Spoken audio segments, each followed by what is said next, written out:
ka ba mag-accept ng booking. O yun. So gagawin mo lang, take it. Then confirm. Then navigation. Head east on Dane Rosas Avenue toward SCT, Tobias Street. Then ang gagawin natin, tawagan natin si passenger. 316. Green GSM, hello, Sir Jericho po. Sir, confirm ko lang po pick up location, South Star Drug, Victoria Timog. Opo. Okay po. Okay sir, on the way po ako, 4 minutes. Okay, thank you. Thank you, bye-bye. Okay, salamat. Arrive na raw tayo. Arrive na natin. Arrive, pick up point. Tawagan natin. Sige sir. Okay na po. Sige po, sige po. Pick up, okay. Si Sir Jericho po, ano? Opo. Okay po. Start trip ako, sir. Okay. And trip, 95. Then 360 na. Nagagawa lang po ako ng content sa ano. Okay. Paano mag tutorial. Okay, done. Then okay na po.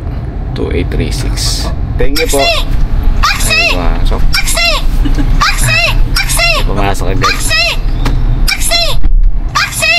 2836.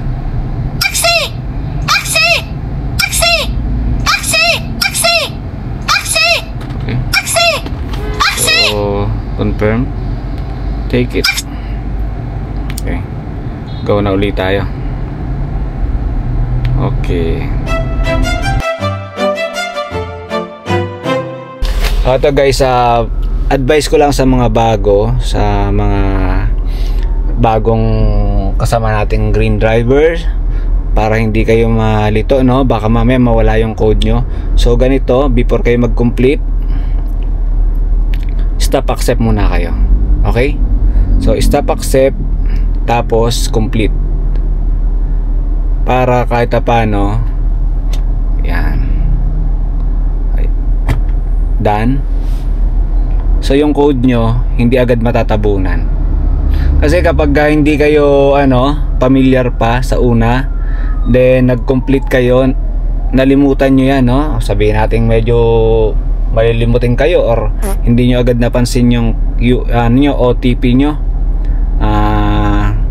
hindi nyo agad na input, matatabunan yan. So hindi nyo mako-complete yung trip nyo. Okay, so ang mangyayari nyan, matatabunan yung OTP nyo, magra-run pa rin yung inyong metro. So para maiwasan nyo yun, ganon, mag-stop accept muna kayo before kayo. Pag stop accept kayo, then larga. Pag online uli kayo. Okay? So ganun ang gagawin nyo. So ang gagawin, so ginagawa lang naman yung kagaya nyan, may pumasok na, no? Take it na lang natin yan. Okay? Take it and confirm, and let's go. Okay, ganun lang guys.